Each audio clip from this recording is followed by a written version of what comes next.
All right. Well, let's see. How's everybody doing tonight out there? I'm going to go ahead and show you guys my camera so you can see my awesome face. And as you guys have already noticed, we've got some cool people on the stream tonight. Thanks to Adam Plummet, and Plummet better remember to take himself so we can see his face. I don't know how to do that. I thought you had to do that.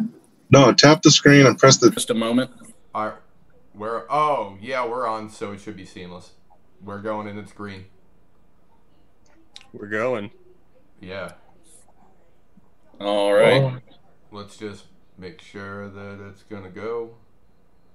The delay sucks, so you're kind of waiting. And they're going to hear all this talking in like 10 seconds. Right on, take two. I know, right? All right, and why is it buffering again? There we go. All right, there we go. Come on, gravy. All right, no, we're back up. We're back up. Good deal. Back and live. Back live. Wait, and now we're. No, we're not back live. We were for a second. Wait, now we're live. No, we're not live. Let me drop this down.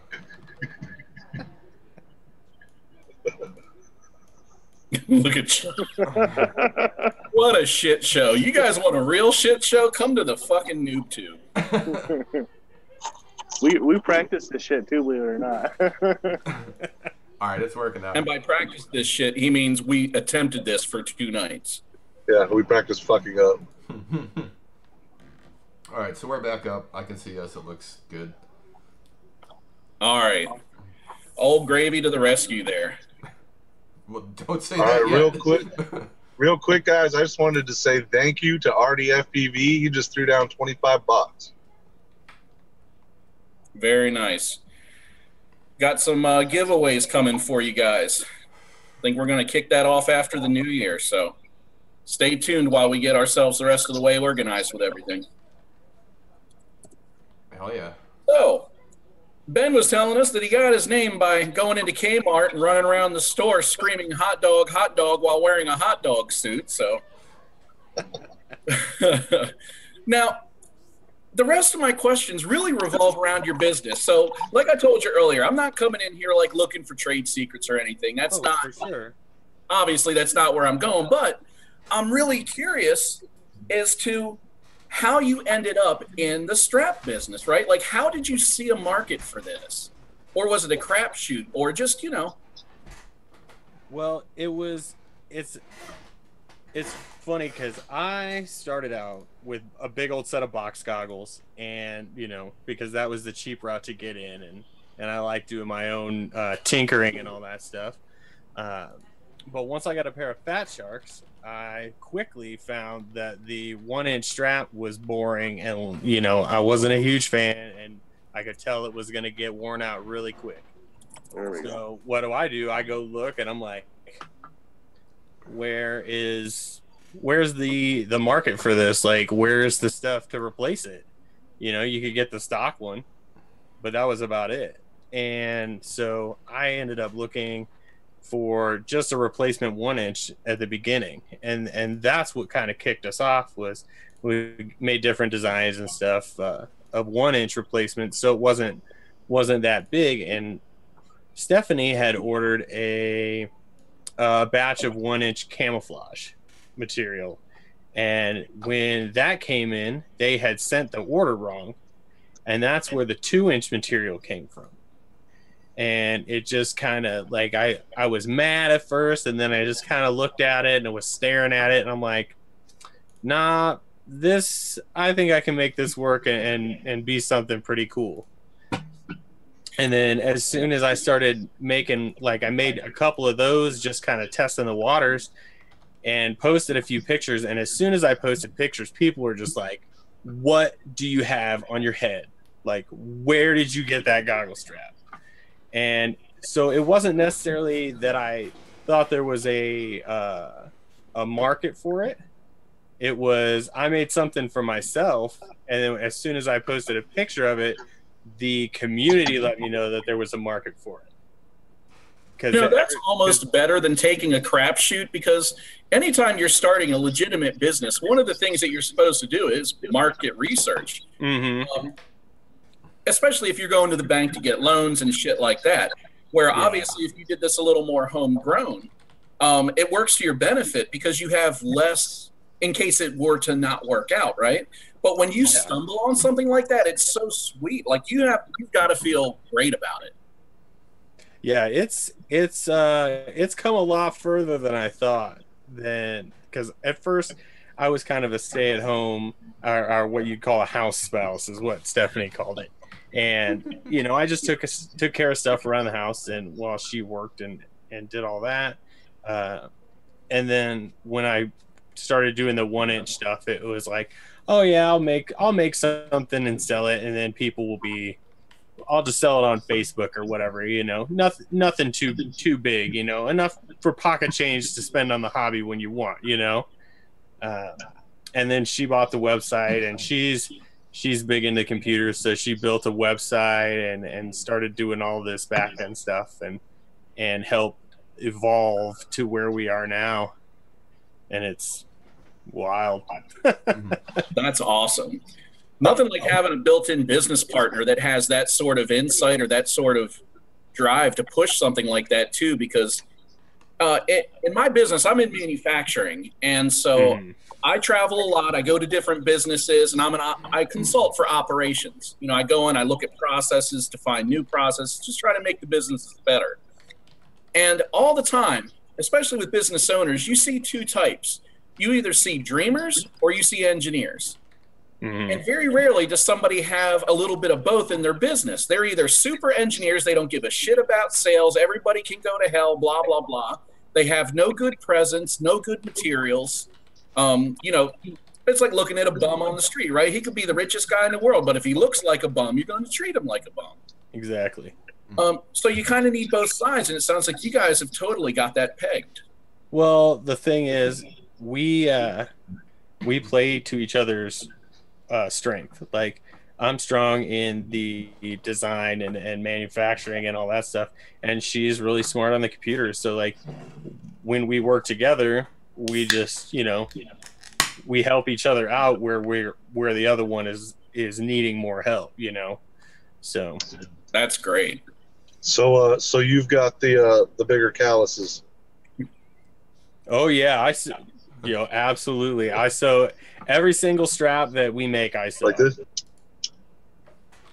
See, in my head, I can't do that. In my head, I see Stephanie behind, or Stephanie. Wait, yeah, it's Stephanie. Yeah, it's Stephanie. Sorry. Woo! I saw the pink hair down there, and I started to think I misspoke. I see Stephanie behind the wheel, and this guy just bumping along on his sewing machines in the back all day long. In my head. Yeah, we both work really, really hard. She does so much dealing with all the custom stuff and the designing and working with our outside designer and all that stuff. So, and here, yeah, and I'm just over here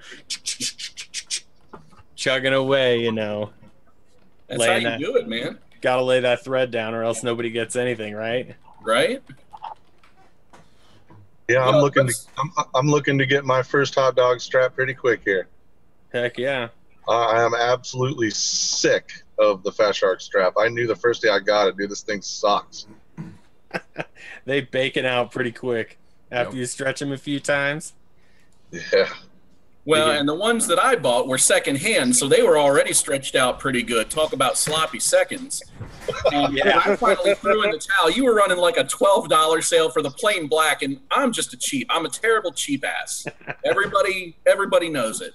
And so I was like, all right, fine, I guess I can afford $12, And it came and I put it on, and all I could think was, why did I wait so long? And that's not, blowing smoke anywhere. It's, you don't realize how big of a deal it is until you switch to your straps.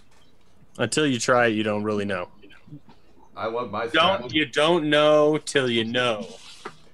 There's a lot of truth to that. It's almost like tires. You can buy the Walmart cheap tires, but you're never going to enjoy the ride as much as if you get some nice Michelins or something. Mm-hmm. Yep. Gotta have a nice pair of shoes. I couldn't believe what a difference it made for me, man. Like, when I got the strap, I went from the stock strap to this, and it was like, how the hell was I even wearing goggles before? Like, there's no light leaks, there's no nothing, because it can be tightened up and hold it against your head. It's awesome. Yeah. Is yours a 2-inch, Gravy? Yeah, mine's a 2-inch. I got it right here. The UFDA old gravy leg strap. The OGL edition. Yeah. I love it. It's incredible. How long have you had that, Gravy? What, since early March, I want to say. Actually, it was like late February, early March, something like that. Hold that strap up again. Look how well all that color and stuff is holding up. I mean, that's another reason that I didn't go for a print immediately, was because in my head, this thing flexing all the time and rubbing up on stuff, like I could, in my head, see the print coming off, and now I paid extra for this awesome-ass design that lasted 3 weeks. No, yeah. And no bacon. The thing is about ours, the print isn't a layer on top of the elastic. It's actually inside. It transfers it into the elastic itself. So the material, the elastic that is stretching and everything, the picture stretches with it because it's embedded in the elastic itself. You can throw them in the washer and stuff, and with your like a load of laundry, and then just hang it up and let it dry, and it'll be just like the day. It'll be better because it'll be more comfortable and softer than the day you bought it. God knows my goggles stink. That's because you're supposed to change your foam at least once a year, Chuck. That's that strap, dude. It's nasty. Yeah. They get nasty. I just changed mine. Transmitter straps too, guys. Custom. Well, nice. We took those down for a little bit. Oh man. Unfortunately, yeah. Our goggle straps are through the roof right now, so we gotta have time to do what brings the bread and butter, you know. Oh yeah, definitely. But we are working on trying to get those to come back. Dude, I hope so, because they're indestructible. That's all there is to say about it. It's almost like a BQE frame, which isn't. It's Oh, you mean those frames that you can get at BQE.io? Yep. Not indestructible, just very, very strong. Oh, these are very, very strong. And if you guys didn't know, they had some revisions on the Bot 5, so now it's even stronger. Ooh, I'll have to check that out. Okay, well, now spill the beans because I'm curious. What revisions? There's a revision where there's, what is it? It's next to the camera on the bottom plate. It had a tighter, smaller radius where it went into the arm. So what they did was they added a little more material and a little bit bigger of a radius there. So instead of the arm breaking, like instead of having a weak spot at the base of the arm, now it spreads it out through that whole radius, and it is way stronger. Yeah, I don't think you can see. Yeah, that's the old version. Yeah. The other one is like it takes off like a 1/4 inch of that and like makes it a big smooth radius. Very nice. Yeah, it's almost like back at how the 210 arms were. Yeah. It's about that radius. I think me and Ben might be the only two people that actually enjoy running the Bot 5 bottom mount. Yeah, dude, I bottom mount everything.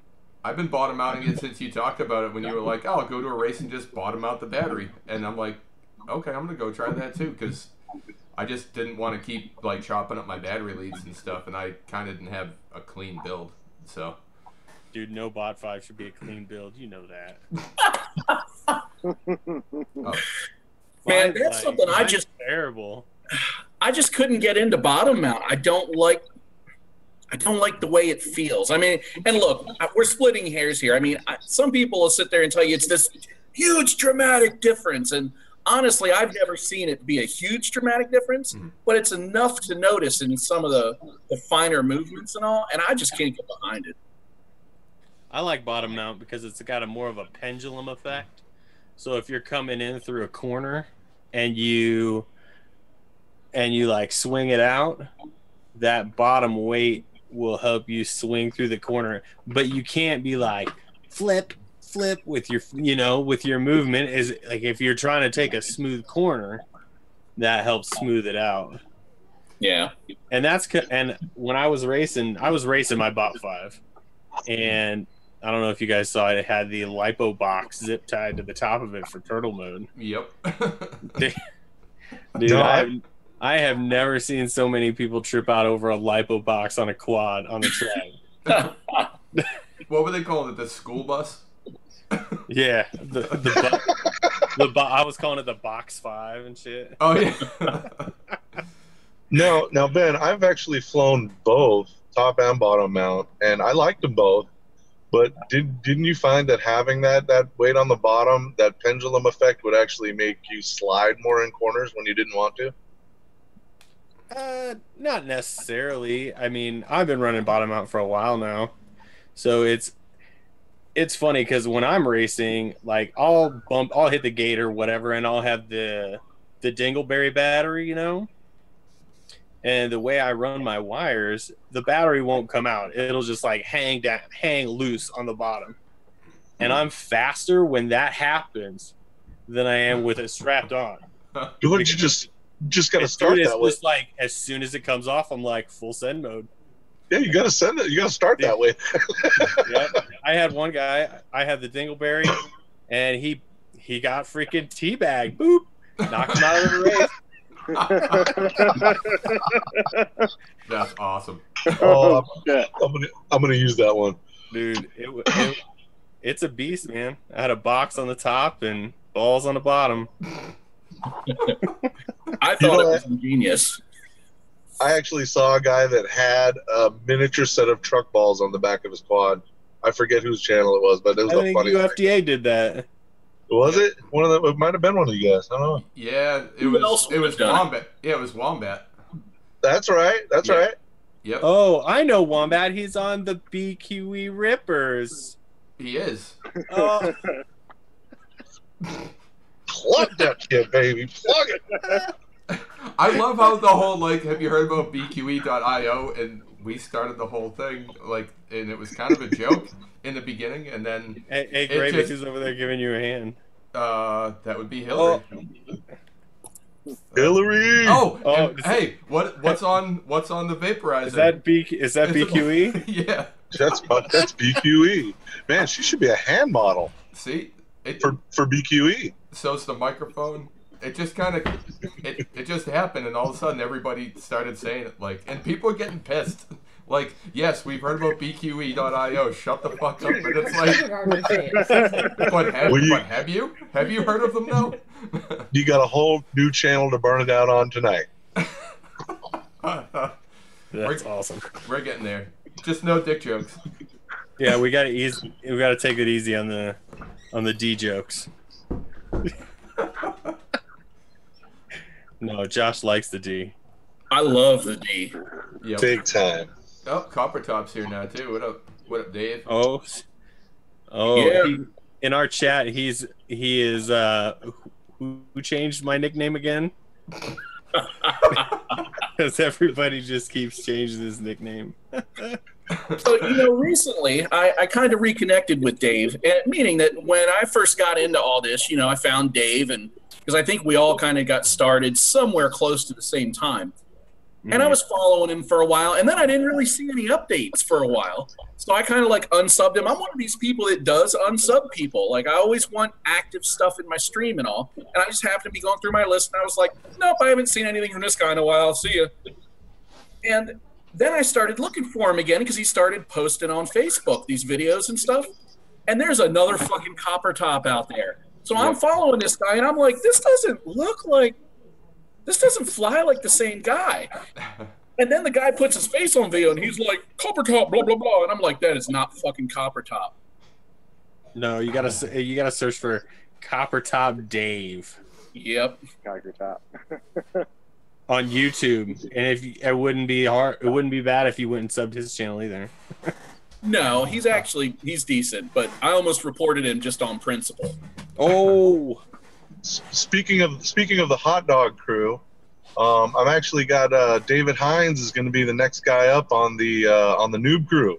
Nice. So we're gonna give him his own episode on the FPVnoobtube for a day. Hell yeah! Hell yeah! Yeah, for you guys that aren't familiar, Chuck does. his goal is monthly, but he's had a problem getting people to send him footage.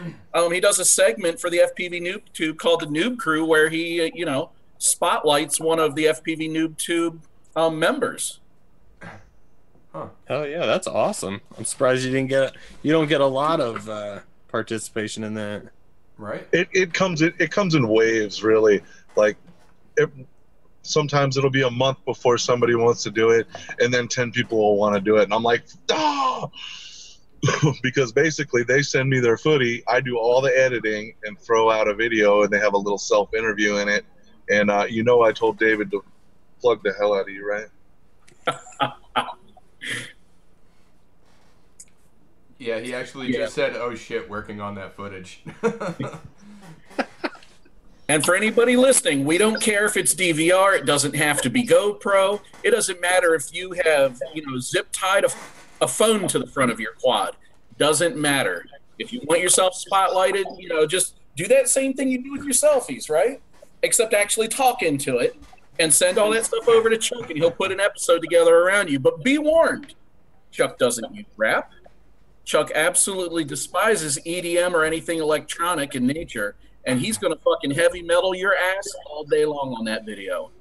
All night long, baby. Hell yeah. I love it.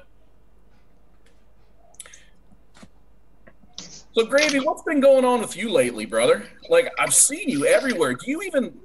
I've seen these videos of your daughter pop up on your channel, but I'm not convinced it's actually you spend a time there. Every time I fire up YouTube, you're on a goddamn screen. No, that's like our new Sunday thing. Is she started asking me again to go flying, and I'm like, all right, word, if you want to go, we're gonna go fly. It's gonna not be warm out. She's like, okay, let's go hang out. So we just started going and hanging out, and then we go to this bar/restaurant down the road from the house on the way home. And we get food for the family, and we'll stop, and she'll get a soda, which she doesn't drink much soda. Like, that's probably like the one that she has per week. And then I have a beer, and then we go home and have dinner together. So it's, and then she's like, oh, we're YouTubers and all this stuff. So she gets a kick out of it. That's sweet, man. I love watching that stuff. Cool. My youngest is 11 now, so, you know, we're just getting out of all that I love you stuff. Yeah. She's still the baby, and she does still love me. At least she acts like it sometimes. Yep. But, you know, the older two, they're just like, have you paid my phone bill? Good. Yep. Oh, man. Yeah, it's cool having, because we got 4 kids, 12, 7, 5, and 1. 2 boys, 2 girls. So there's always something to do. You can always go out and do, like the oldest is 12. He's known as B-roll now because of the tea party, because he was just out there every second with us partying and flying and all that stuff, like just hanging out with everybody, having a great time. And he was holding the B-roll camera, so he got a ton of footage that you guys have seen of the tea party. And he actually, because I broke my shoulder the night before it ended, like the next day was the last day. And me and Enoch were trying to cross-check like a couch through the back door to put it on the fire. And I took the metal bracing under the bottom. I ran full speed into it and tried to like stand up and get it through the door frame, not realizing that we brought it in the front door instead of the back, which is smaller. And that the couch didn't move, and I wound up breaking my shoulder right across here. And I told Caleb, I'm like, so there's video of it too. Enoch's got it. It'll be out. That's awesome. The next day, I come down, and like everybody's waking up, getting out of their tents or showing up from the hotel they stayed in, APOC.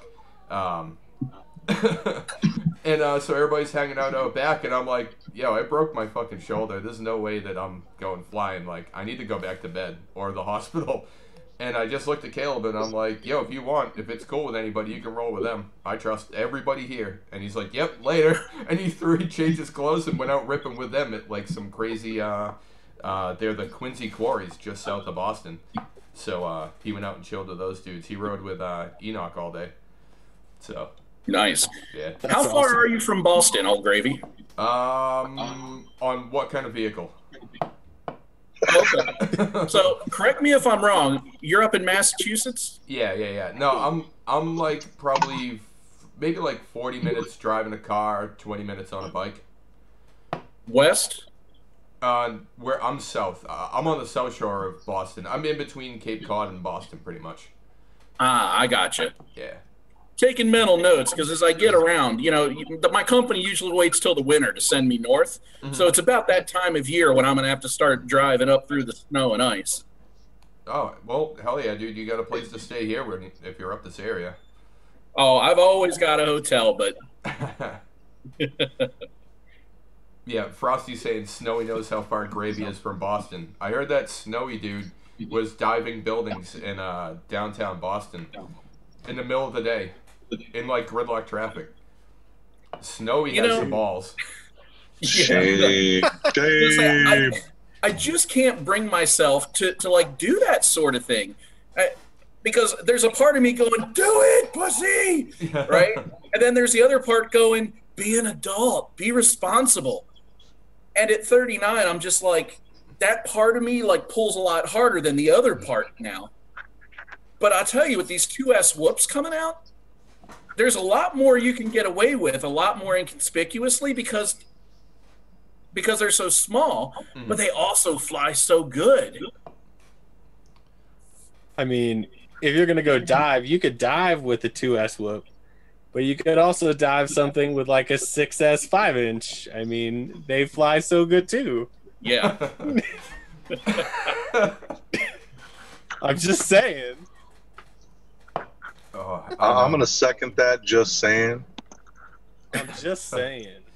I mean, one of the things, I don't know if you guys saw Mike Chin's live stream. He one-way whooped 2 alien whoop zeros yesterday. Yeah, I saw one go. And then he's like, all right, let's pull this one out, not lose this one. That was awesome. It's one of those things that when you watch the footage, because obviously you're a little more into being able to just watch. You're not subconsciously paying attention to all the other shit you're doing. I saw that building coming. He probably had no idea for a hot minute what happened, Yep. No, I don't know.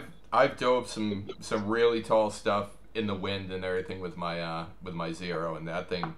It's like, a lot of the whoops, when you start getting going and you're at like full tilt, like the ass starts wiggling. It doesn't have that. Or if you like bump into something, it doesn't freak the fuck out and like go to the moon, or it does none of that. It goes.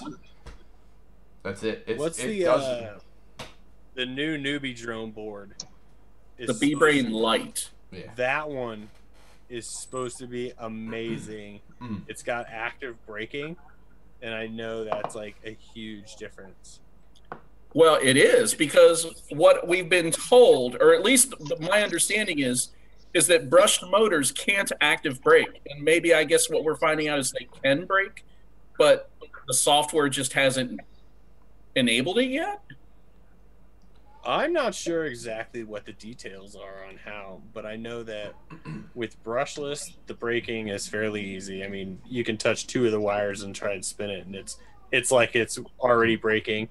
But I mean, I could see like maybe doing like a little bit of a reverse current kind of thing on the brushed, because I know that what is it, Horizon with their the Inductrix Plus, it's got that turtle mode. Yeah. And so I don't know if it's something like that or not. Because brushed motors can't spin reverse. Like you will set the bitch on fire. No, Yeah. the production quality of them and the materials they're using now for brush motors, they've come leaps and bounds in like the last year or two. What it is you have 2 different sets of MOSFETs. You have a forward, and then you have a reverse set of MOSFETs, and that way that's how you can do turtle mode. Like that's one of the reasons that the Alien Whoop Zero doesn't have turtle mode or anything like that, is because it was built for function. It was built to be light as hell, and still fly amazing. That's why it's got an F0 on it instead of like an F4 and F7, even an F3 at this point. Joe Stan was saying, yeah, it's a DC motor, so it just reverses polarity. Yep. Yeah, that reverse current. Yep. Okay. But like with a brushless, like I know a couple of you guys fly KISS also. You know how when you plug in a KISS build, you can't free spool your motors to like make sure everything's going. That's kind of that same thing. It's almost like a safety, I guess.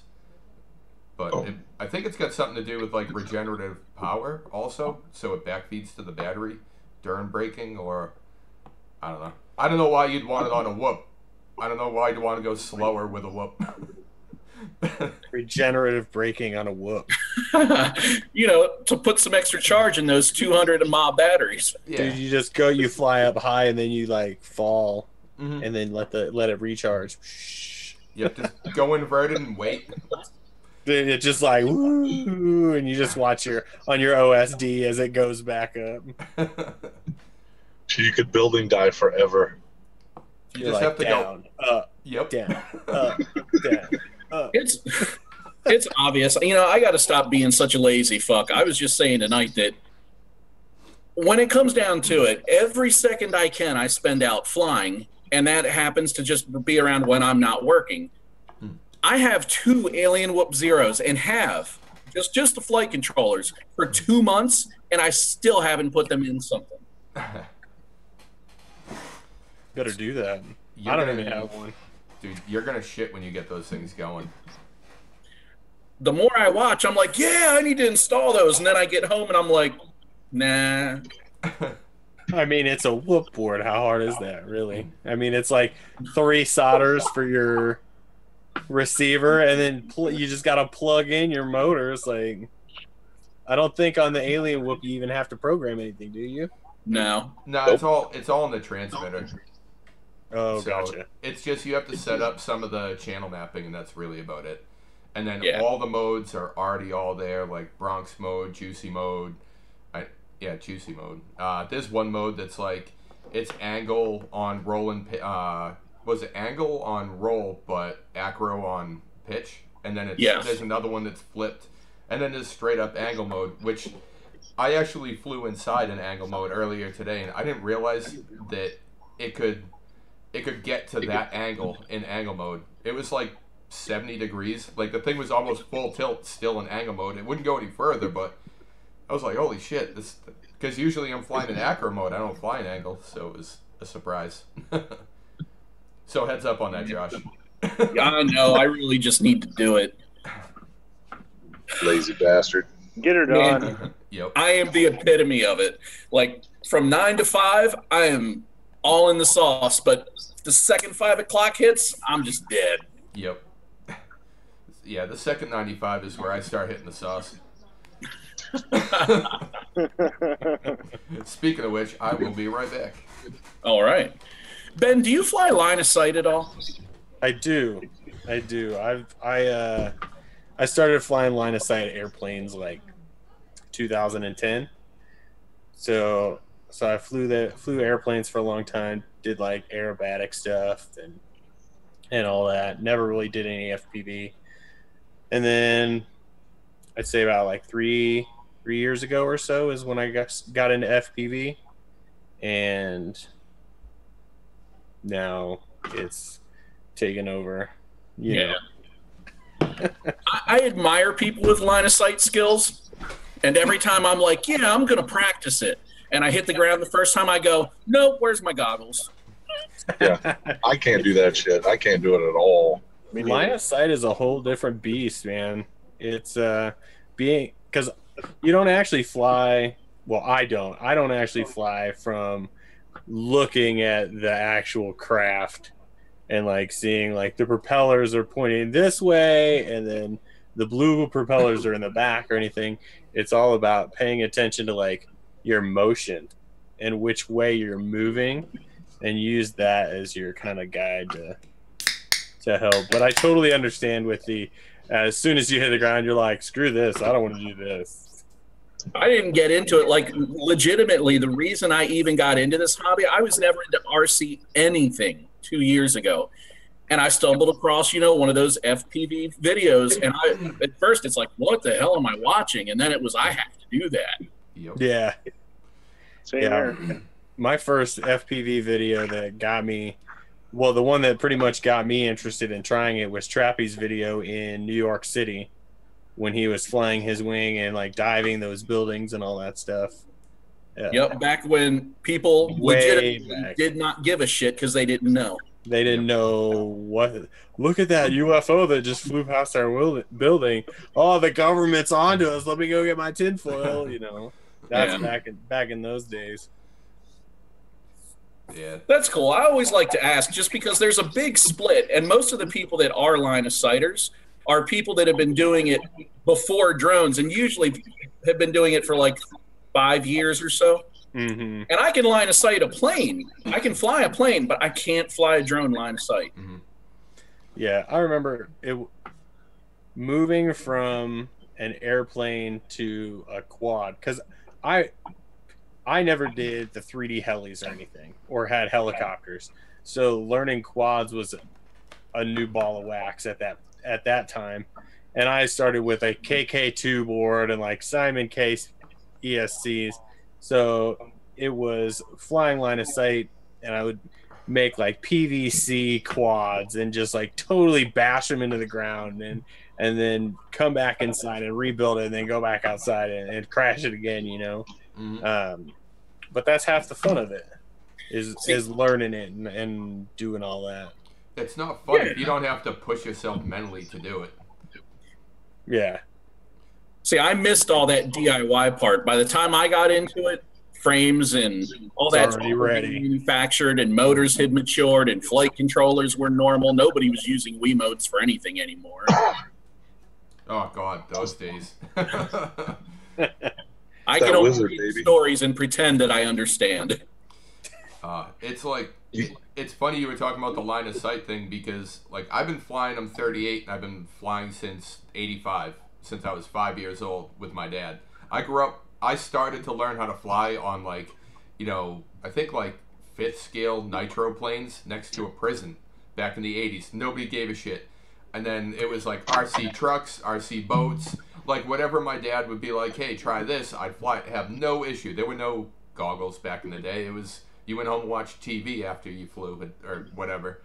Up until I flew like CP helis and quads at the same time. CP helis, I'm not the best in the world, but like I can do flips. I can do like maybe 2 or 3 like TikToks. You give me a quad and it's like I might as well just smash the controller on the ground and go home. I cannot fly in line of sight. I could make a quad look like a collective pitch helicopter, and I still couldn't fly it line of sight. I don't get what it is. That's interesting. I don't know. It's you for sure. It definitely is. There's a block that I haven't really got. And I tried for. I mean, I flew line of sight, or tried to fly line of sight in like horizon mode for maybe a year and a half, and then as soon as I put good goggles on, that was it. It was all over from there. Oh, fucking Gonzo. Hi guys. What's up, Stymie? Oh my. Hey, Stymie, how you doing, girl? Been busy with the FPVFC doing stuff, you know. Tell me about those flight controllers. I love FPV flight controllers. Well, if you can keep them from catching fire, because it might tend to do that, because gets your ass over it. So this asshole. I can't breathe. Oh my god. Oh. That was What's up, awesome. everybody? What's going on?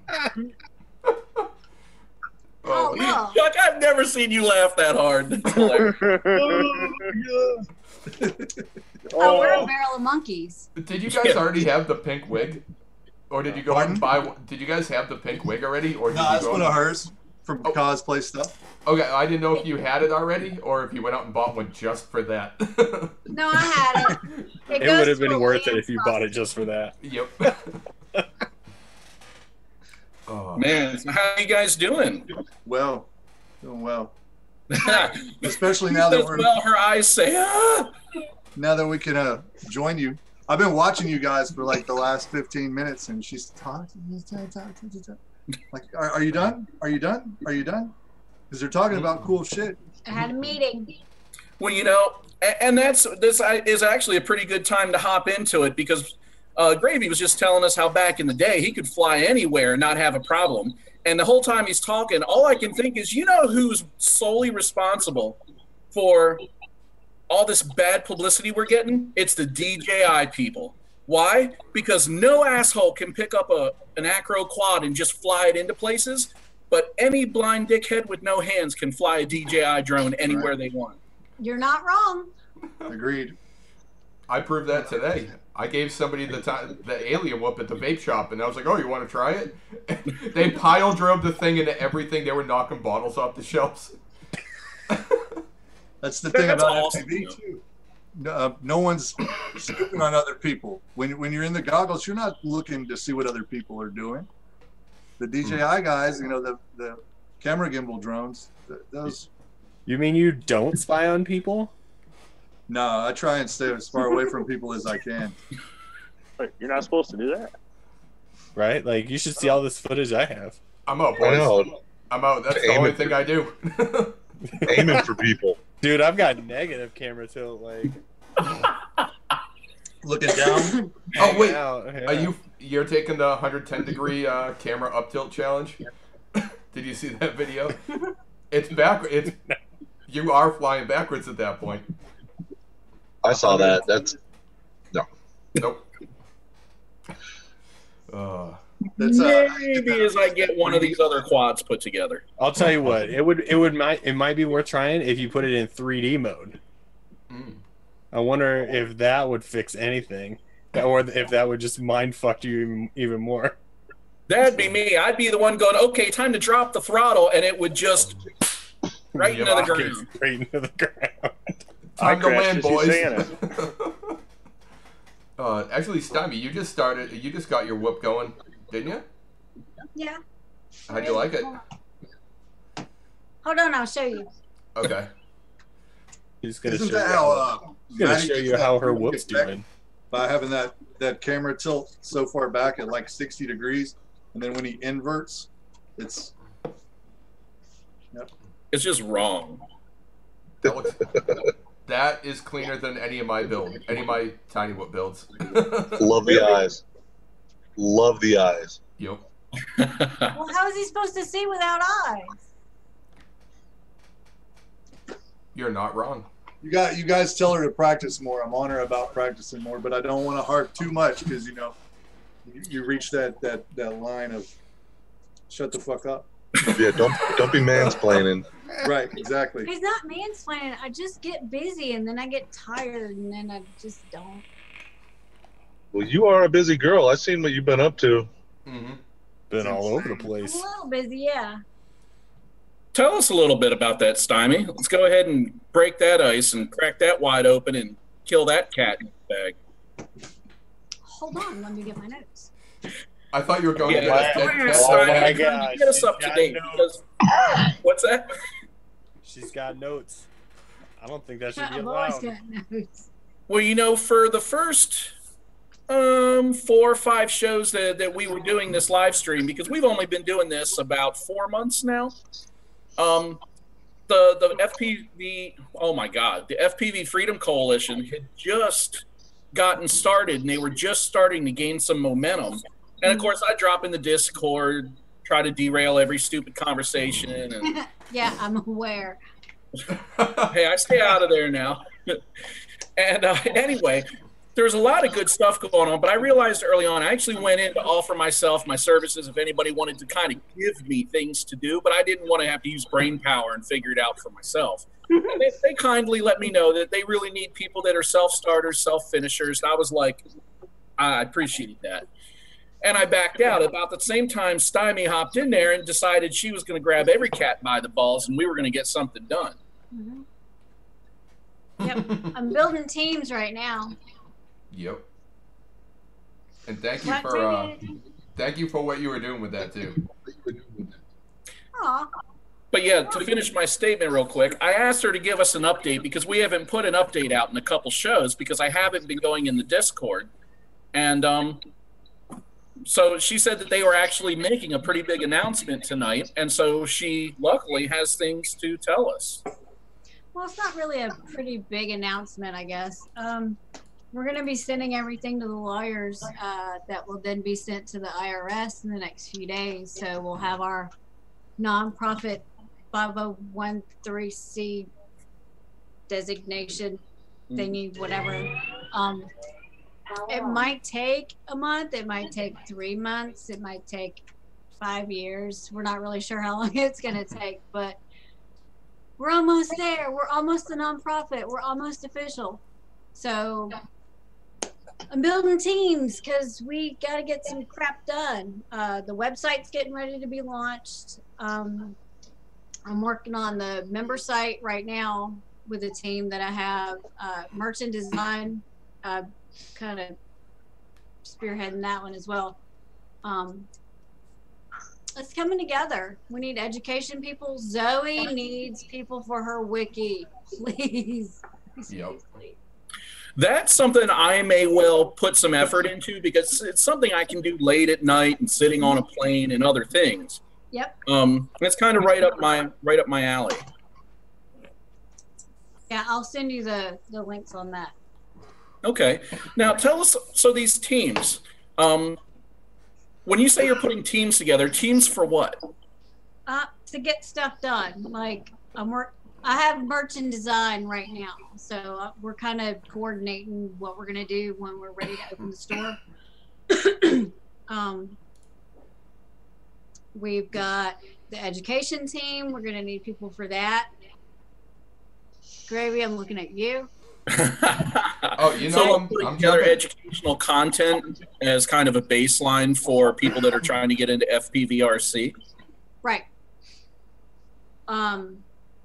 The education is also the way the FAA wrote the law, or the way Congress wrote the law, or because it's not law yet, we're still waiting. But there's a lot of gray area where we're personally responsible for the information that we have, because the FAA is like, we're not going to provide you with that, but you need all of these things. So we're trying to provide all of these things in one place. But we need people to do that because, yeah, it's a lot. I'm also kind of gathering people for the STEAM, or the STEM program for, you know, going out into schools and stuff. I was talking to Joe Stan and Dave Hines about that because they had a really great outing. And I was like, hey, so you guys want to come help me out? So I'm still waiting to hear back from them. Just community outreach and stuff, that's all going to fall under education right now. Okay. So, since I'm heading merch, though, hold on, I have other notes. Okay. Yeah, on that note about STEM, I mean, it's really, I really admire the hot dog team that you guys have put together, because it's real easy to go, okay, a strap company has sponsored a couple pilots, but you've got people that are really passionate, and they don't just throw the word around. They're really passionate about this hobby, about their community, about everything that it entails. And so props to you guys for maintaining, you know, that level of association with people. Hot dog FPV for life, baby. Yeah. That's right. Yeah, we try to make sure that we have a good, positive team. Hell yeah, there's lots of those stickers. I actually got a random Facebook message from somebody that I knew from years and years and years ago, and he says, "Hey man, I was just at my cousin's house, and look what I saw." And there was a hot dog sticker like on his table or something like that. Just out of the blue, some guy that ordered a strap set. Right on. Dude, I got them everywhere. I give them to the kids, so I have them all over the house.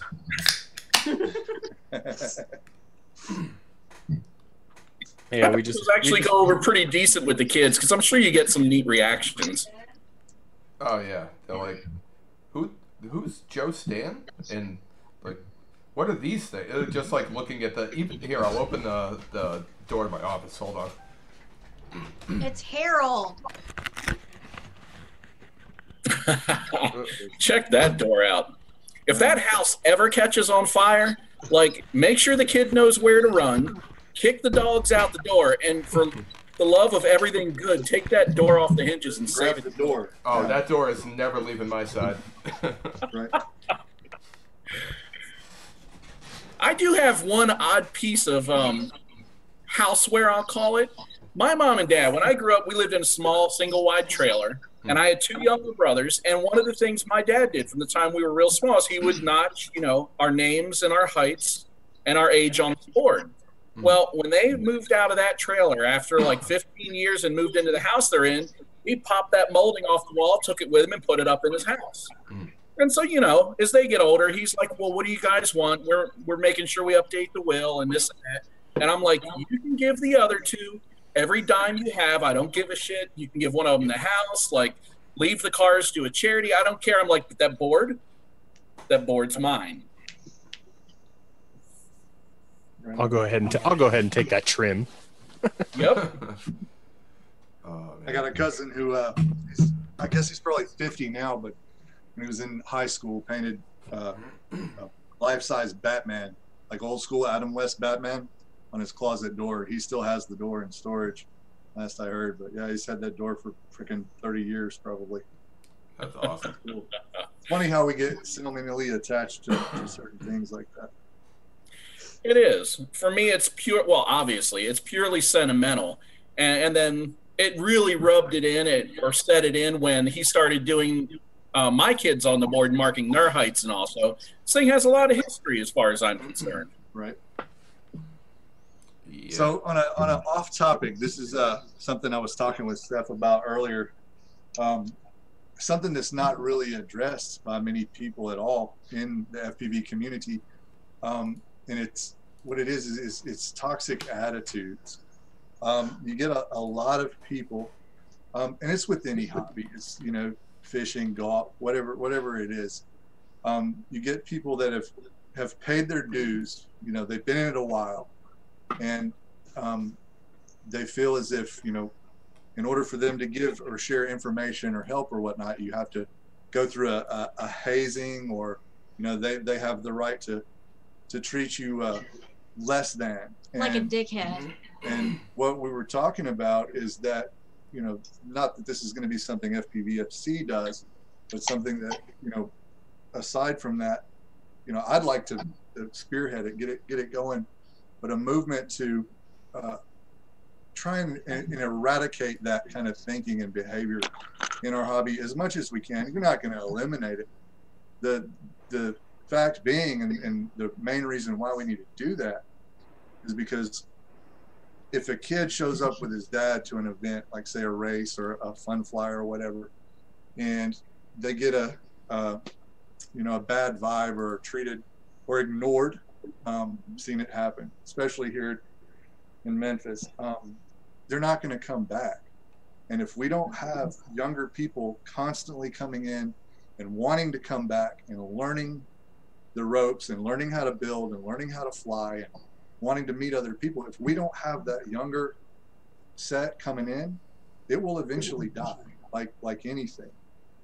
It's kind of like, you know, we have to keep Fresh blood in order to maintain, or else we're just going to be all the same old heads flying in the same spots with the same guys.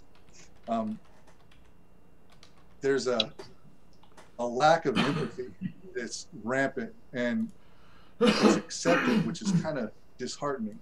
Now, I know internet trolls and whatnot, it's easy to, you know, say something behind a keyboard, but collectively, if we can get people on the same path to not tolerate that, if you can't be supportive or give constructive criticism or encouraging or informative, shut the fuck up or get out. And if we could, you know, maybe put those people on blast, or, you know, ban them from a site or a page for, you know, a week or whatever. Yeah, I'll real quick. I'll tell you what, man. That is pretty much the reason we started the FPVnoobtube. Right. You nailed it on the head right there. Yeah. I didn't have any idea the toxicity that when I got into this a year and a half ago that is just accepted. You guys want to know why there's so few female pilots? It's because of that. We don't have to put up with that crap. Nothing is so amazing and awesome that we want to deal with it. Because I mean, we could go and do something completely different and to be just as happy. You know, it's sad, and we have a duty to each other, for our community, for our hobby, for the future of this hobby. Like, this is our legacy. Like, what are you gonna do? Absolutely. Now, Gonzo, because of the way you brought that up, is this something that you've experienced in real life in person, or is this something absolutely. that really? Absolutely. Yeah, I don't. I mean, this is a closed chat, right? I'm not going to call any names out or anything, but it's up to you. I no longer fly with, I'd say 95% of the local group here. 901 FPV is our local club. Mainly because it's that. I mean, 901 FPV was founded by several members from Team White Goat. The collective of Team White Goat controls everything that 901 FPV does, as far as, you know, racing, events, fun flies, and whatnot. And it's almost like you're an outsider, and you're treated that way, regardless of how long you've been there, how good you are, how good your builds are, what you have to offer. And don't have lady bits, because you're already discounted right there. I knew something was wrong the first day that we showed up at the local AMA field. Now, granted, at this time, I didn't know anything about AMA.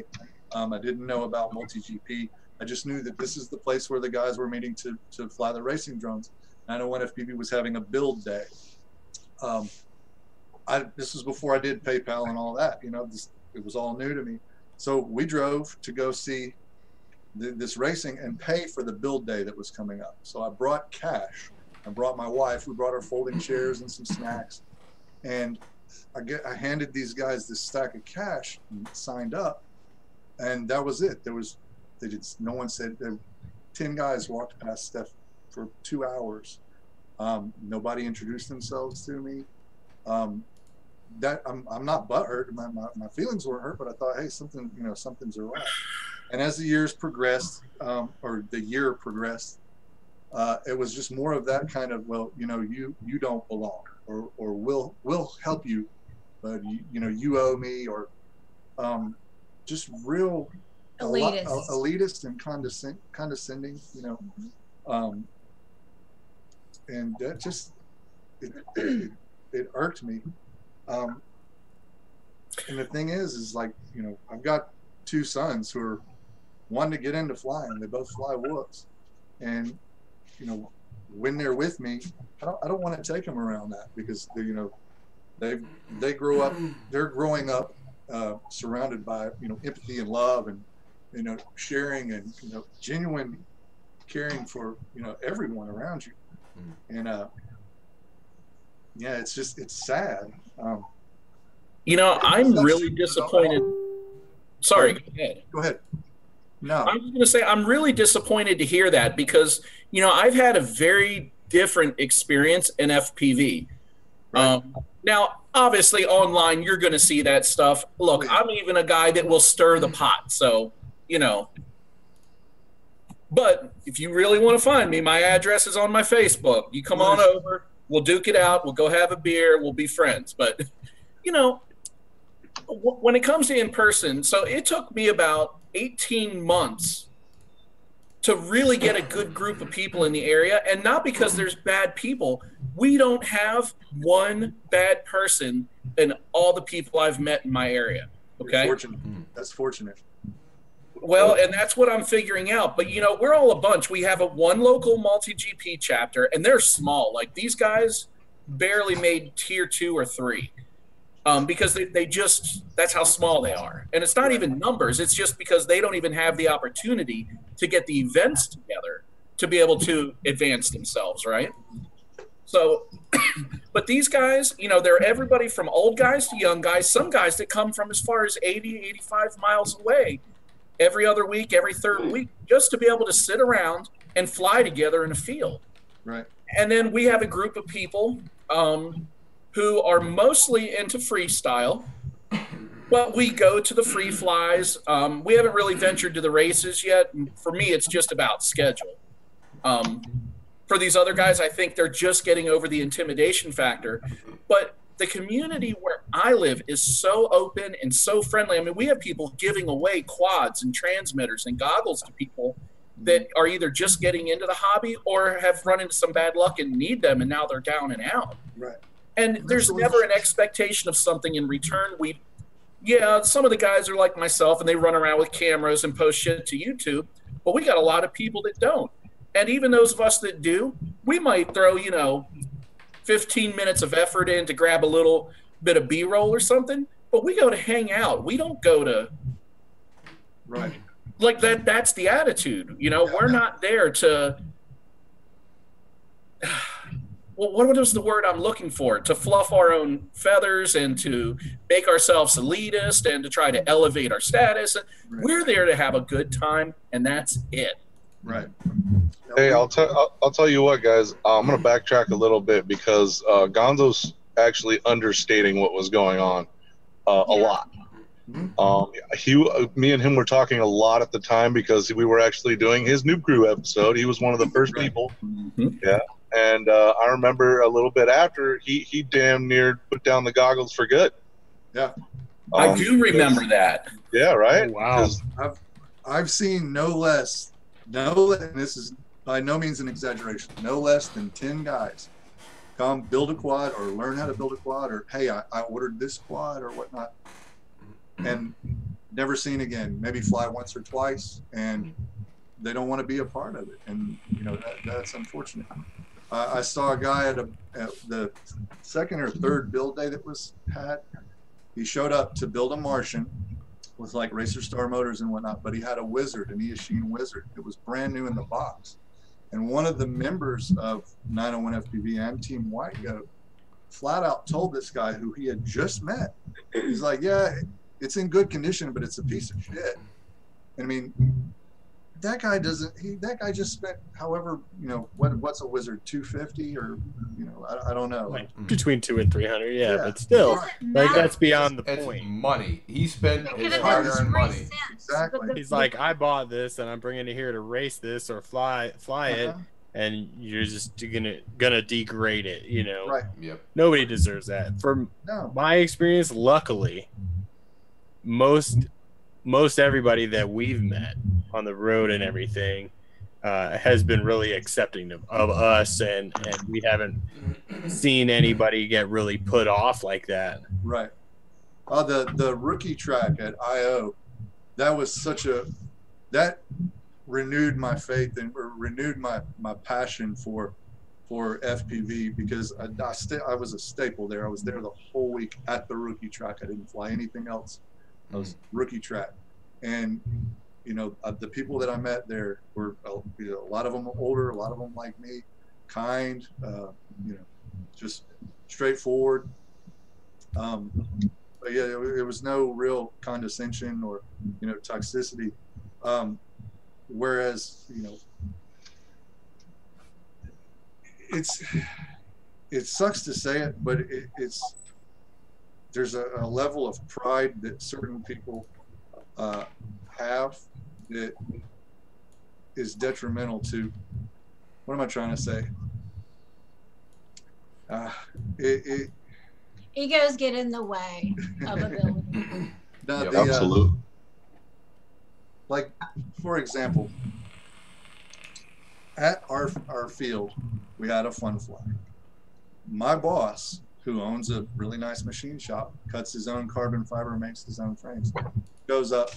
He didn't know, to have a 25 milliwatt transmitter. He had some Chinese brand. This is when I first met him, and he wasn't able to go to 25 milliwatts. He was told to go sit down. Just go sit down. Not, hey, let's help you out, whatnot. Anyway, that's another isolated incident. The fact of the matter is, that it shouldn't be that way. I'd like to change that shit somehow. Well, let me tell you, Gonzo, I think that's a problem in your area with your group. And I don't mean that you're isolated, but I mean you're one of those people that just unfortunately have the shitty diaper. Yeah. Because I'm going to share another experience with you, and it's not local.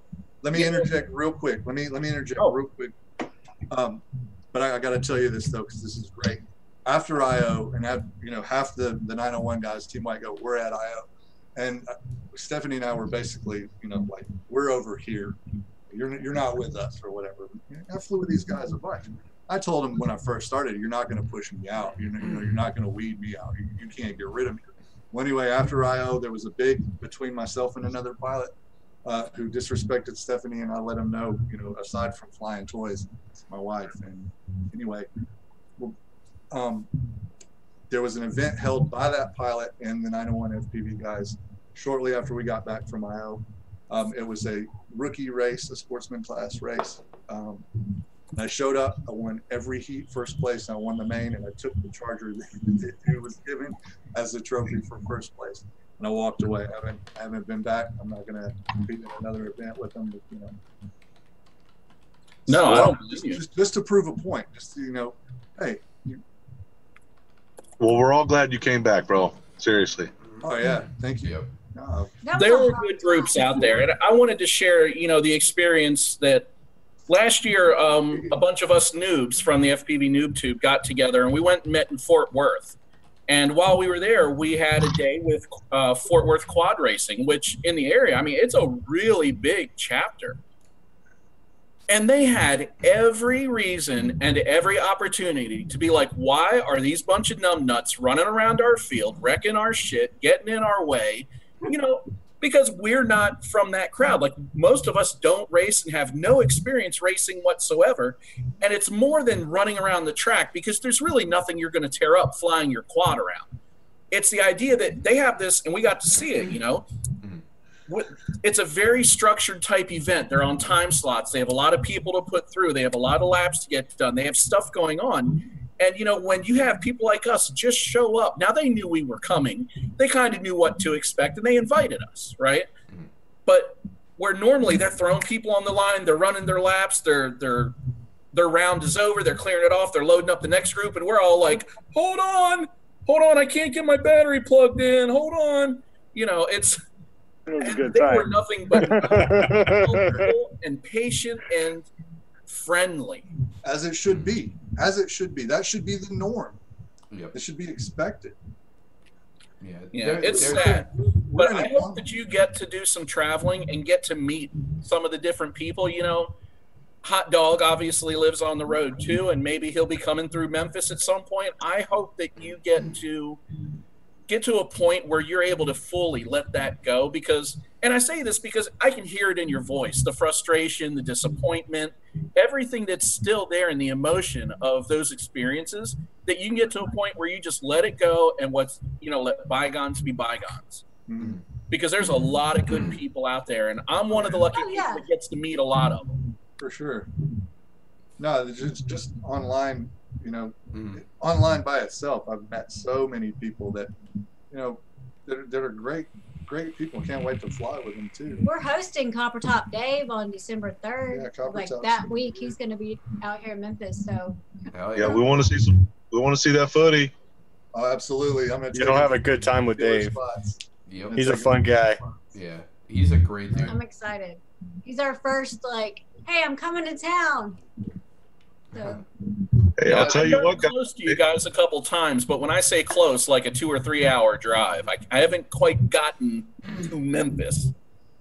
Hey, we're not Gonzo, quite in Memphis. 2-hour drive. That's from one side of Chicago to the other, right? yeah. Nothing, man. At But times hey, of the day, it is.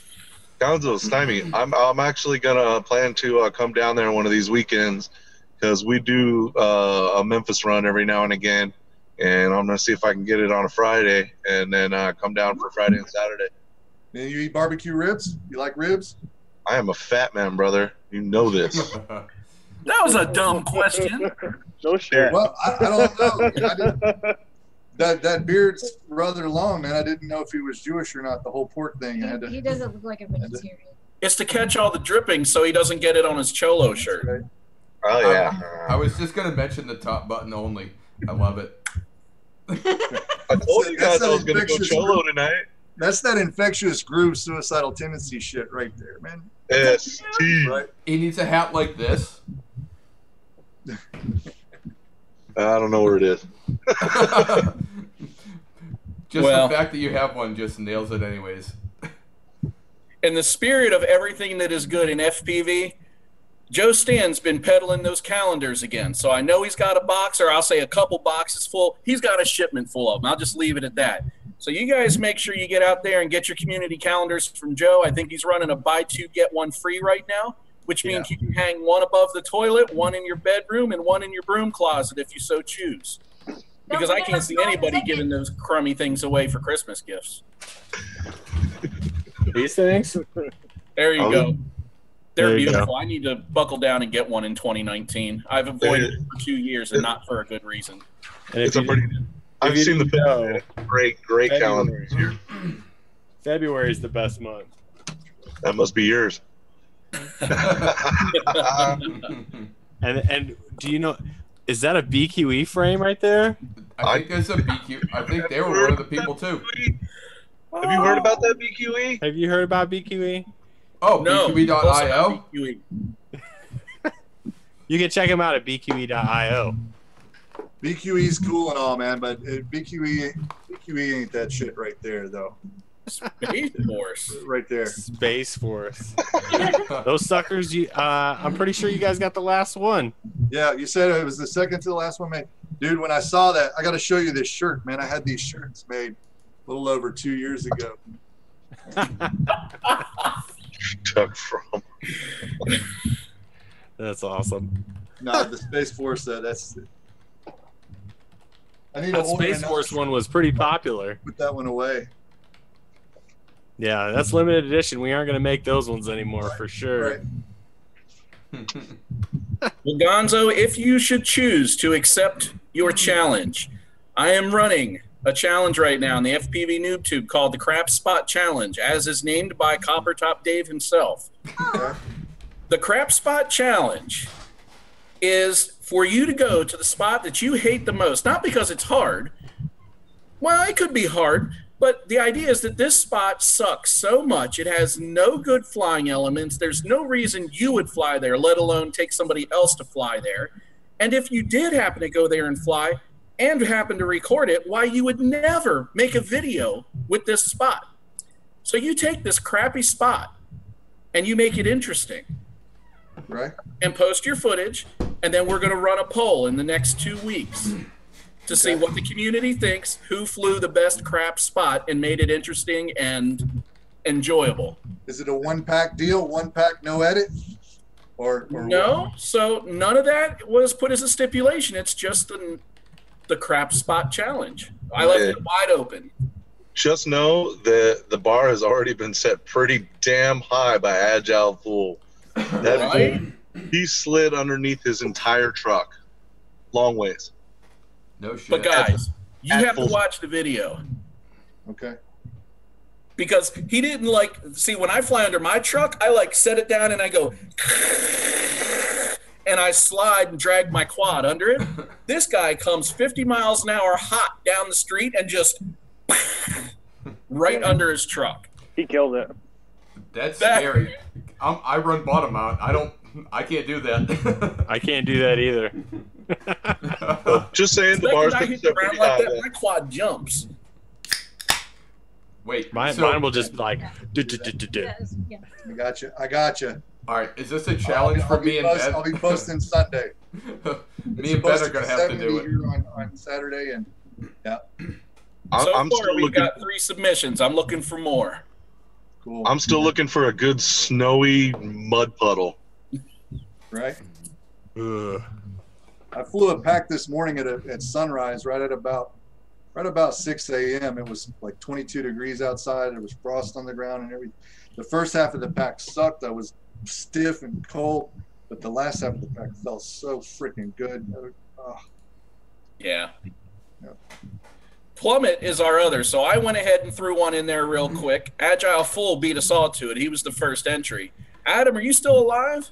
Yeah, I'm still alive. Oh my God, your Alive. picture actually moved too. Yeah, I'm here.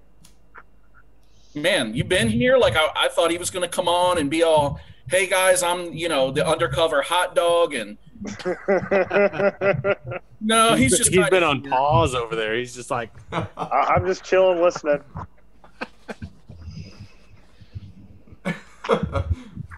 Just stuck in one spot the whole time. I just got the stink eye.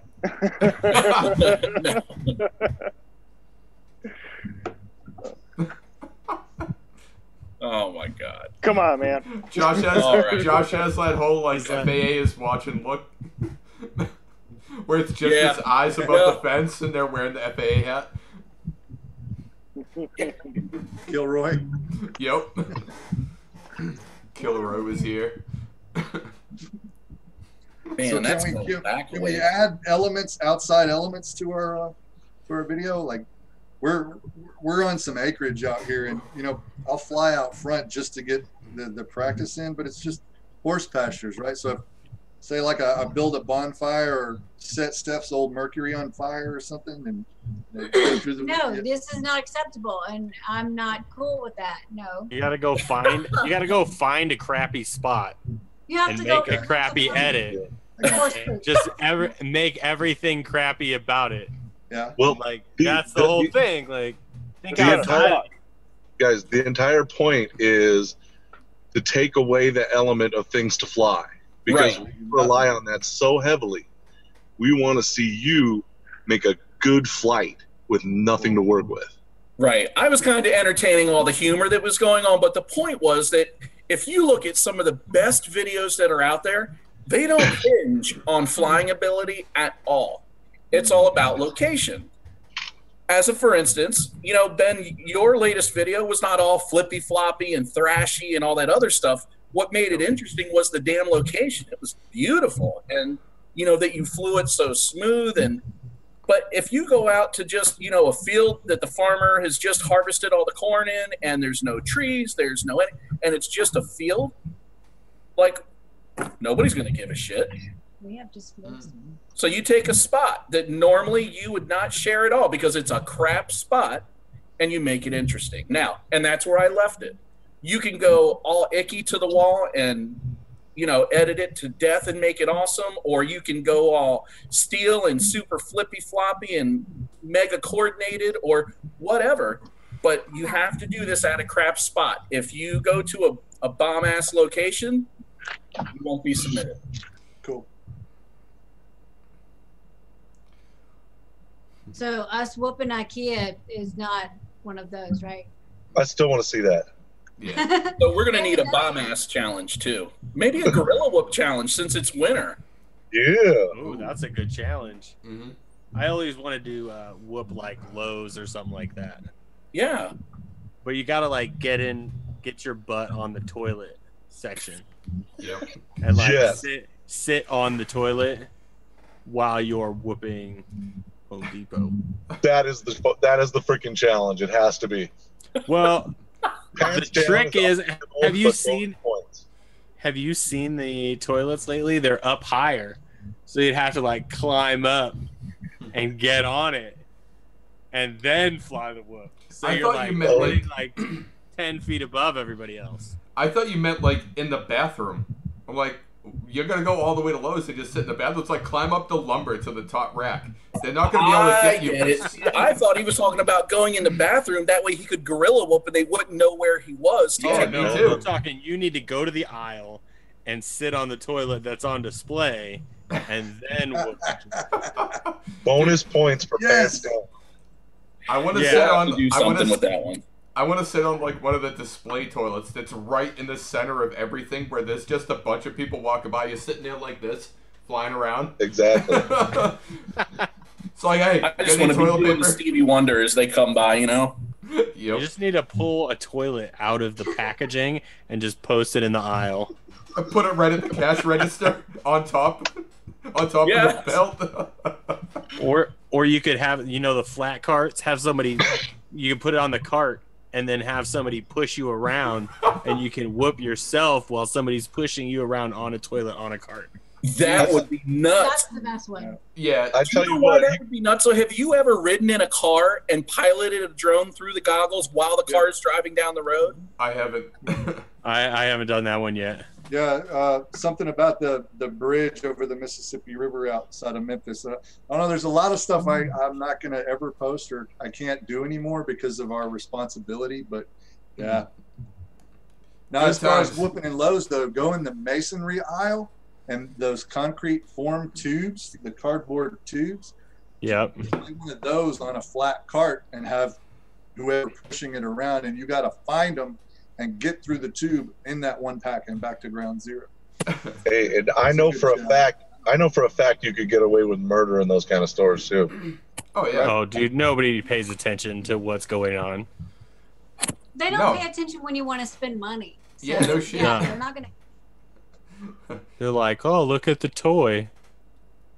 And then the 5-inch comes out Yep. because Dude. there is enough vertical space to go 5-inching in there.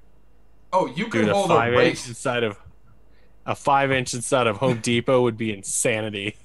I can see Stymie just cringing right now. Just like ruining the hobby, you asshole. It's below 400 feet. No, but seriously, I mean, you realistically, like, especially the lows near my house, you could go in there and set up a 5-inch track, hold an event, and nobody would still come and help you. Right. They'd be like, can we use our cart again? Yeah. Like, no, we're holding the finals. But that cart's got all the battery equipment on it. Yeah. My former stepdaughter was about 6 or 7. She wanted Heelys, the Heely shoes. Mhm. And so I ordered them for her, and I ordered myself a pair, a size 12 wide. They had them. Well, anyway, that was the first place we went, was to Lowe's to go ride our Heelys after we'd figured out how to ride them. She goes zooming past the registers, and I'm walking on mine at this point, and the manager is like, sir, she can't ride those here. And so there I go right after, okay, let's stop. And his eyes were, it was great. Dad of the year. Right. Would have been great if, like, somebody with I a had to 5-inch was just almost- plowing along right behind you through the register. Hey, Adam, Huh. what's your favorite place that you've ever flown so far? Oh, you know that, dude. It's Park. Parts Park? Oh, is that the park that you're getting me to go to? Yeah, I'm gonna make you break your shit. You're know- going to make me do that. Upon initially rolling up, I can see it being slightly underrated, like in your first 5 seconds. But the more you look around, there are all these cool little features everywhere. Let alone the fact, the goddamn trees there, that grove of trees, bro. I wish I could go back like now that I'm, more confident in my abilities and all, because I was having a good time then. Oh, that park's badass, dude. It's got me better. It made me better.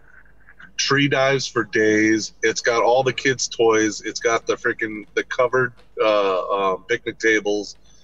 There's a baseball field on one side. The grove of trees he's talking about, the trees are just all close together. There's no leaves for like at least 10, 12 feet, Adam? Something like that? More than About that. 20. Yeah.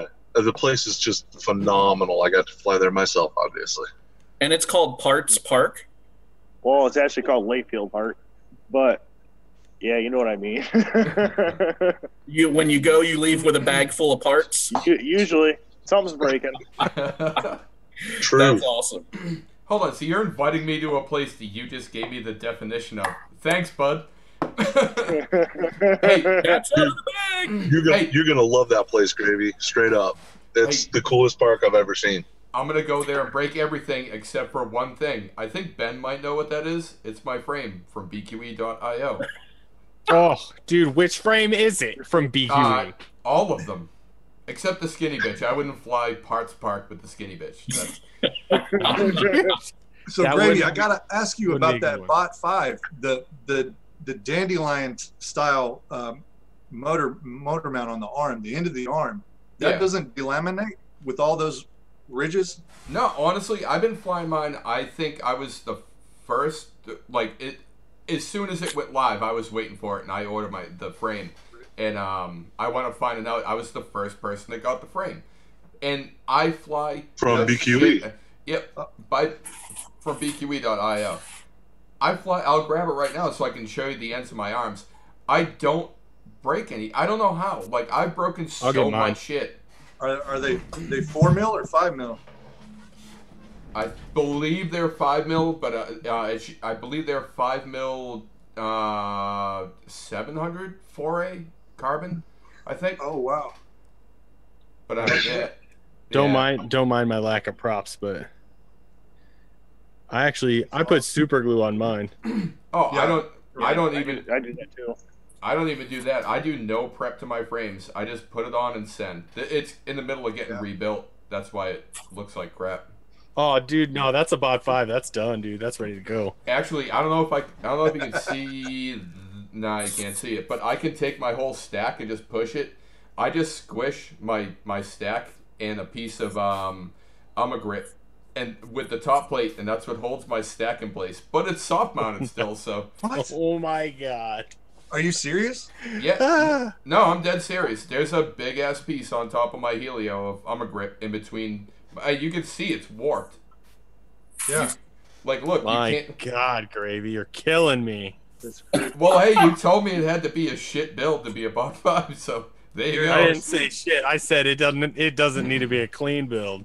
Oh, Your yeah, stack's soft mounted? yeah, with grip. I think I'm the first person to soft mount a stack with grip. But I mean, yeah, Well, it cool. rips. Thanks for showing me those. I've been skeptical about because something about the flower look to me. It didn't look like it would be No, I Gonzo don't. proof. But I mean, yeah, It's obviously almost they like are it. pretty fucking durable. It's like a gear, Yeah, more or less than a flower or something like that. and it's almost like if you hit the arms, it's almost like they kind of break up a little bit on the peaks of the gear, but like nothing else is delaminated. Like I said, I put this thing through hell. And Ben, you were asking what my camera angle. That's my camera angle. You were asking that earlier. Holy Yeah. shit, dude. 48. There's mine. I don't. I'm 45. I gotta turn more lights on in here, but I don't know. It goes I don't up, know. and it's a 1.8 lens. Don't do I'm that. 25 or barely under. Holy lights. I don't know what the hell mine is. Jeez, jeez. I just put it in there. Well, hey Ben, I got a question for you, man. Now I love the logo you have that they got for BQE that has the Powell skeleton. Oh, the Ripper. The Ripper, yes. Now, have you had any problems about using that? I haven't heard or seen of any problems with that. That's great. So far. That's cool. I saw that and I was just like, oh, come on, they're gonna get him for that. Like the Powell Peralta Ripper. Yeah, Stacy yeah. Peralta will have your ass for that one for sure. Right?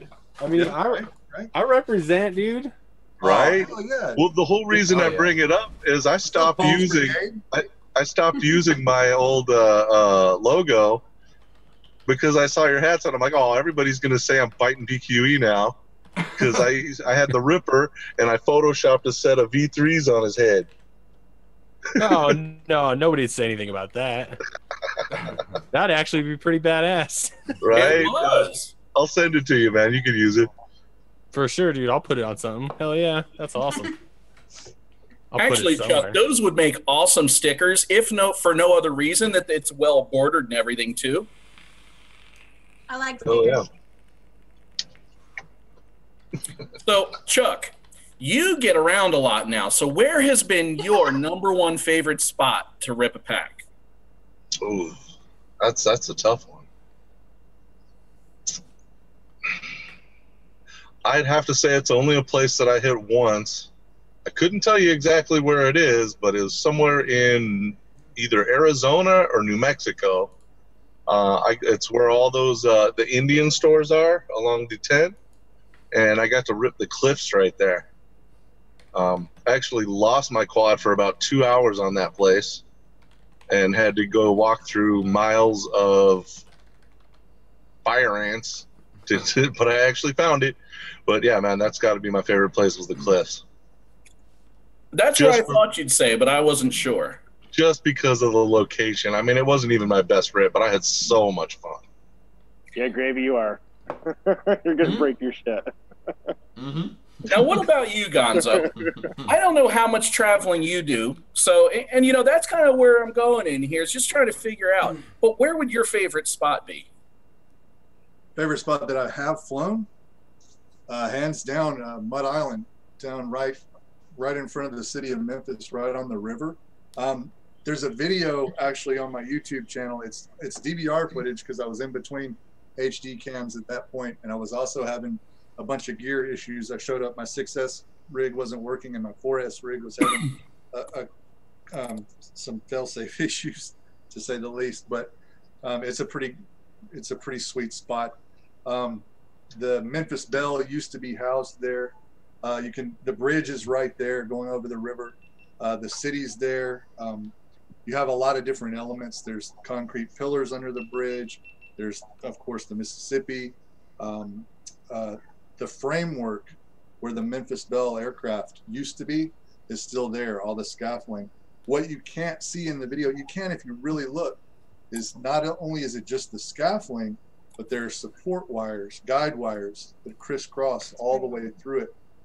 That's also where they house the Harbor Patrol dually and the boat for the City of Memphis Police. Yeah, so yeah, that spot is hands down my favorite spot. And there's a close second. It's an old concrete plant that's in the south side of Memphis. But Steph is not allowed to go with me there, and I have to have someone else with me, and we have to be armed. It's too dangerous. Because it's in a really, really, really bad part of town. But it's an old concrete factory that's abandoned. The best spots always are. It's in and out. You gotta, fly your pack and get on down. Now, if I was of a different race, I wouldn't worry about it, but I kind of stick out, 6'3", 240, and Irish. And loud. Yeah. That's the Irish way. I can attest to that. When you send a mini quad at 70 miles an hour through the ghetto, that it gains some attention really fast. Yeah. Yep. Okay. I bet it does. That's something I have not had the opportunity to fly yet as a bando, because where I live is a bunch of cornfields. Where I end up working is a bunch of cornfields. And the last time I was in Detroit, I had just gotten into this hobby, and I haven't been back since. Well, what's your next biggest city? You're back. Well, so I'm actually about an hour and a half, I'll say, from Philadelphia. I'm an hour and a half from Baltimore. I'm 2 hours from D.C. I'm right in the middle of a lot of things, but I have not made the day trip. We've had stuff going on at home with the kids and with elderly parents, and where we live. And the reason we live where we do is because I have a very, very large family there. And my kids, up until 2 years ago, had all of their, up till about 5 years ago, had all of their great-grandparents that we went to their houses for all the holidays. And, we only live 3 miles away. And so family is really what keeps us there. Now, that can be a lot of fun. It can be very positive and very kind of sunny, I'll say, when things are nice. But as certain people age and life starts catching up and kids start growing up and screwing up, it pulls you down a little bit. So just the long and short is, I've been a little bit on a leash when I'm not at work for the last 2 or 3 years. So things are just looking like they're letting up a little bit, and I'm looking forward to getting some day trips, up to the city, maybe hang with the bot for a couple hours or something. Josh, you're not getting out of this, bro. You asked everybody else, where's your favorite spot? Homes. Well, I haven't asked everybody yet, but I've flown a lot of really mediocre spots, a lot of parks in cities, and obviously those don't come into play for this conversation. But as of late, my favorite spot that I've been to was in Portland, Oregon, called Cathedral Bridge.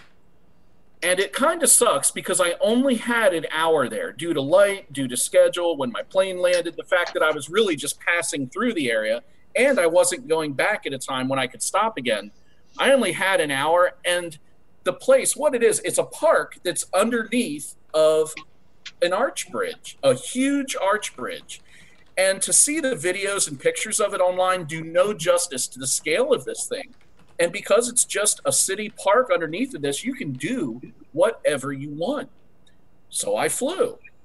But I was just beside myself. I mean, I didn't know what to do, where to put the quad, what gaps to hit. I was just completely overcome with the location as it was and being under a tight schedule, and I let it all get to my brain. But if I had one place I could go back to right now that I had been before, that would be it. Sweet. Nice. Hell yeah. What about you, Gravy? I got the spot that's it's like an old it's an old like cotton mill or something from like the 1600s, and it burned down, but it was a brick building, so it's all burned out. And like I mean, you're standing there flying and bricks are falling down around you and nobody's touching the bricks. It's just, it's a shithole. And that's one of my favorite spots to fly. It's awesome. Nice. All right, Ben, throw yours out there. Now, and I'm really interested to hear yours because, you know, like Copper Top and myself and Chuck, you have the opportunity to go to a lot of different places. So, well, I think for me, one of my favorite spots that I've been to was in Seattle. I actually made a video. It was a big abandoned silo, and I met up with Rothany Hinn. If you've ever heard of him, he's out there. He flies a lot out there in Seattle. And while we were out there, we were kind of checking out, looking inside the bandos. You know, there's graffiti and stuff, so it looks really cool. We walk in, and all of a sudden we just walk into a bunch of people dressed up like Spider-Man and all the comic figures, you know, and they have like fake guns and all sorts of stuff. So that was a really cool experience. And if I like you were saying, if there's one place I could go back, it would probably be there to redo things that I know I could have done better.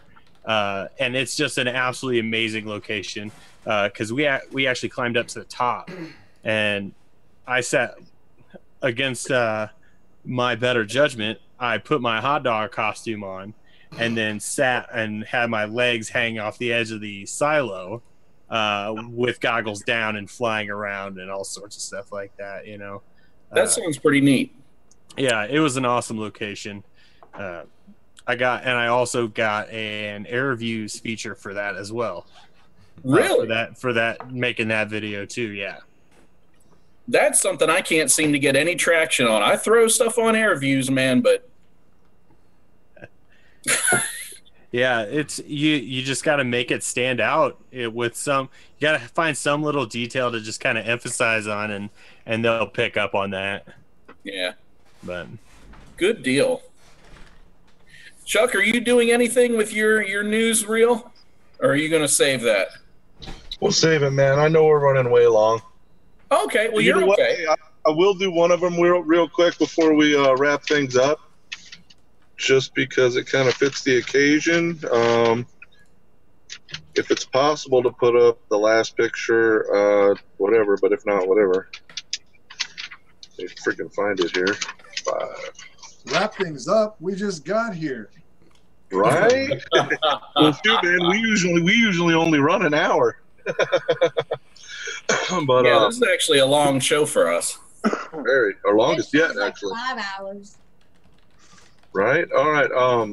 Well, when I do my news section, it's called Shit That Might Have Happened. At the very end, I usually do just some cool little product knickknack or doodad that I find that's cool just to share with everybody. And this one, you know. Hold on, Chuck. I'm pulling it up. Do you want me to run through the pictures for you? No, just go to number 5, man. We'll save the other ones for next round. They can All wait. right. All right, who's posting the pics so I can pin them? Hold on. I'm pulling it up now to share. Oh, okay. I got Chuck pinned, so I just want to make sure I got the right person. Yeah, I got you.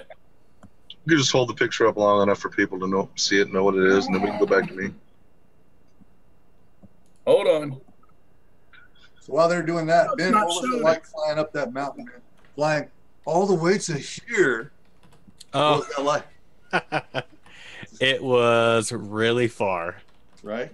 It like the long range thing has got me hooked now, and it's a totally different vibe. I think it took me like, I don't know, 45 seconds to a minute, but as soon to fly up there, but as soon as you put the goggles on and see the view through the goggles instead of your actual eyes, Right? it looks so much further. And it's scary as hell because I knew I was going to have to like climb down a ravine, up the ravine, and then all the way up the mountain to go get it if I crashed. Right. Well, I thought I was sharing, but apparently I'm not, so I don't know what's happening. What is an American? That's a Yeah. American. All right, well, guys, hey, I present to you the finest, the most essential part of your FPV kit, a product of such high quality that it is considered un-American not to own at least one. The HotdogFPV goggle strap, so comfortable that it feels like being caressed by the bosom of an angel. So get your asses to HotdogFPV.com and get one before you're charged with friggin' treason. Oh my god. Love it. Oh, that's amazing. Thank you. Thank you. Thank you. Can I have a Kill that proposal? pig gravy. That is unsolicited promotion right there. I just want the actually no, Josh is sharing his screen. Well, we can stare at that the whole time. That's all right. As long as we start talking, Share. as long as we talk about that BQE frame, you know, that new one you haven't told anybody about yet? Who? Not me. What is that? The triple X class? I'm fishing. He's fishing hard. Oh, but I can't tell you about that frame. oh, but you know what is? He's you like, know, oh, you know there what is is? one. You know what is coming out soon though is the new episode of the BQE scene on YouTube. Yeah. Soon is relative. I don't know when, but I just know that there's one coming out. Okay. There's a zine view, a brewing. Yeah. It's a brewing. Mm-hmm. So I be like ready. Be ready. We took a little time off from the zines, but we're coming back hard. Mm-hmm. Well, good, because I enjoyed the last one. This next one's gonna be good. Ha. Okay, I'm gonna hold you to it. Well, I didn't put any of the part where I had to swim across the river to go get my quad or anything, but it was the same session. Nice. Oh man. All right, guys. Well, look, Stymie, Gonzo, thank you guys very much for being here. Thanks for Adam. having us. Yeah, we Oh appreciate it. man, Awesome. anytime. You guys can just pop in and crash anytime. It was great to see both of you. Don't threaten me with a good time. Adam, thank you so much for getting in touch with the Hot Dog guys and lining this up. We talk about you guys all the time, whether it be on the air or in private, just because, again, you don't know what you're missing until you figured out that you were missing it, right?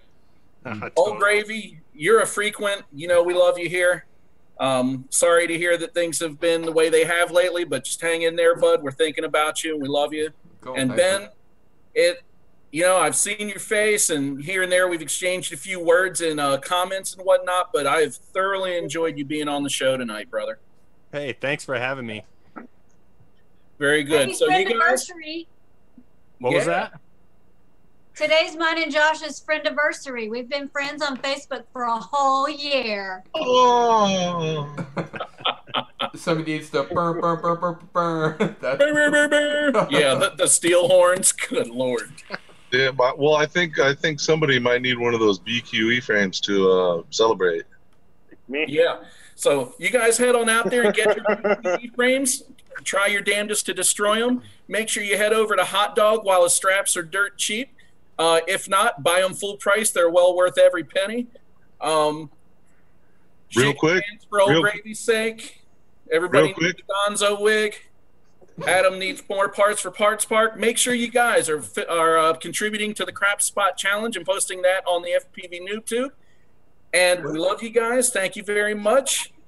Hump night out. Whoop, whoop. I wanted to thank everybody for coming into the chat, but I wanted to shout out again Artie FPV and Love My Drones. Thank you guys for the donations. Like Josh said, we are going to be getting back with you. We are going to be getting back at you with some cool stuff from that very soon. I got some news for you later, Josh. I'm down for it. All right, guys.